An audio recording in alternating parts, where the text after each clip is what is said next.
And when those commissions went away, we still, provided value by showing that an engaged customer is someone who's still going to be with you, as opposed to leaving for another competitor or that has better technology.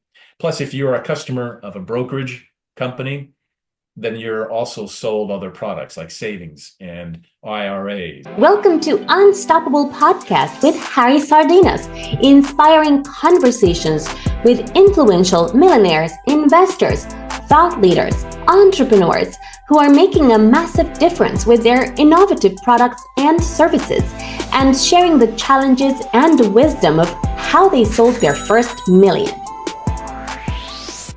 The very first question that I will ask you is, because in this podcast, you're Unstoppable, 5 steps how to make your first million. Yeah, it's 1 out of 5, 1 out of 6 of the guests that come to the broadcast, they are tech entrepreneurs. So the audience might have a wrong assumption that it's really easy to become a multimillionaire in tech, and nobody never spoke about the 98%, the hugely high rate of failing companies on the tech space. And I'm very happy and glad to hear from you that you're launching soon a coaching business where you will help tech entrepreneurs to grow the business and to expand, because I think there's a huge need for it. And we have massive problems in the industry when it comes to tech entrepreneurs, right? So founders,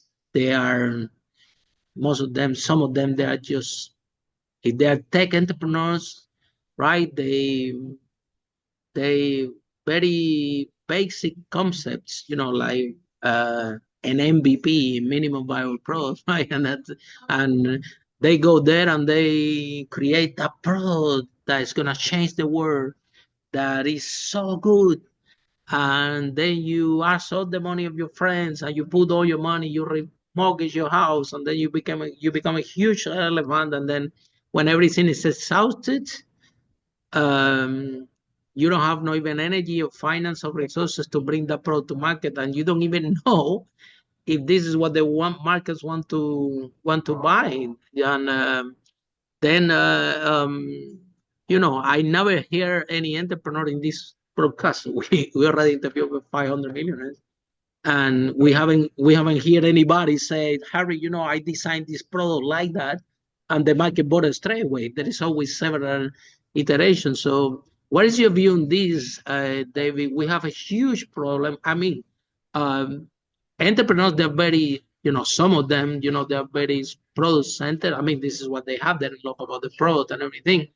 But this is not the dynamics how to take a tech business or any business to market work. So what advice do you have for tech entrepreneurs that they get caught in that, because it's create a lot of damage, right? I'll answer it this way. I'm not going to giving you or your audience any more advice. I've given you 5 steps. Maybe you catch some of that, maybe you don't. But what I can share is perhaps some stories. And I think the stories really more powerful. Yeah. They're a little bit more powerful. And I'll just tell you, like, how we got to our first million, right? So given all these strategies and all these points I mentioned, when we first started, I didn't earn a salary for a year, right? Wow. And that was kind of like my contribution, into the partnership was like, okay, well, we don't have any outside money. So we've got to find our first, customers, and our first individual customers were, friends and subscribers, friends. And then we had a few subscribers paying $49 a month or something, or just, something low. And I was like, this is going to take a long time if we build this one customer at a time.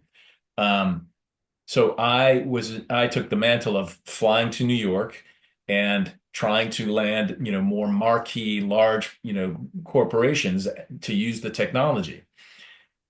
And that also failed for several months because I was running around finding everybody that had the word capital in their company name, and also knocking on large doors like Merrill Lynch and UBS at the time.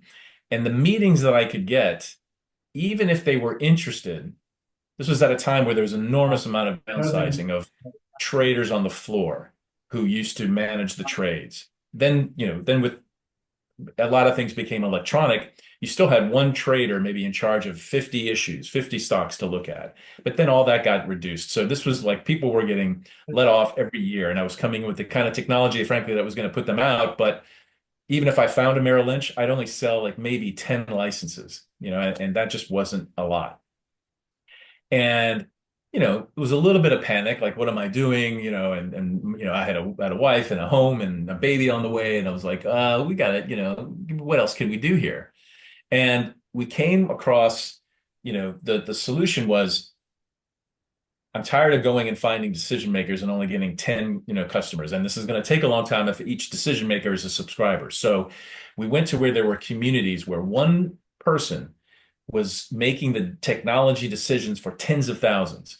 And that led us to these online retail brokerages like Scottrade. Scottrade was the first company, which was sold to TD Ameritrade. So it's TD Ameritrade to those who know. And now TD Ameritrade was sold to Schwab. So it was Charles Schwab in the iteration before TD Ameritrade and then before that Scottrade. And it was presenting them this to the one decision maker. Starting, and how did we meet that decision maker? We went to conferences where they were, and we showcased our technology where they were. We got booths next to them just to say, hey, neighbor, have you checked this out? They were there to look, we were there to show, and we got into a conversation about the value of the technology, and demonstrating it started to get into more conversations even after the conference, until the point where it took about another 6 more months to get down to a license agreement where we were able to say, provide this to your customers. This was also at a time where commissions were paid. When you made an equity trade, you actually paid a commission, $5, then it was $3, and now it's free, of course. But we grew under that market dynamic. And when those commissions went away, we still, provided value by showing that an engaged customer is someone who's still going to be with you, as opposed to leaving for another competitor or that has better technology. Plus, if you're a customer of a brokerage company, then you're also sold other products like savings and IRAs and other kind of mutual funds. So ways to build assets under management. Regardless, eventually got to the point where it was like the Scottrade was willing to take our technology and embed it into their platform. And then suddenly we had 20,000 customers. And all of them paying, with Scottrade paying a certain amount every month, and then much discounted, much like a wholesale rate, but nevertheless a fantastic number. And that got us the revenues. That got everyone getting paid, and then we started to run from there. A short time afterwards, once you get the blood in the water, and one competitor is using technology to leverage it and create an amazing experience along the customer journey, other brokers take a little notice of that. And so it was then E-Trade that fell, or that came our way a good number of months afterwards. And then we started to, build on that. And then we started to get more individual subscribers who weren't necessarily with E-Trade or Scottrade, but like, hey, I need this technology. I don't necessarily want to be a broker client of these companies.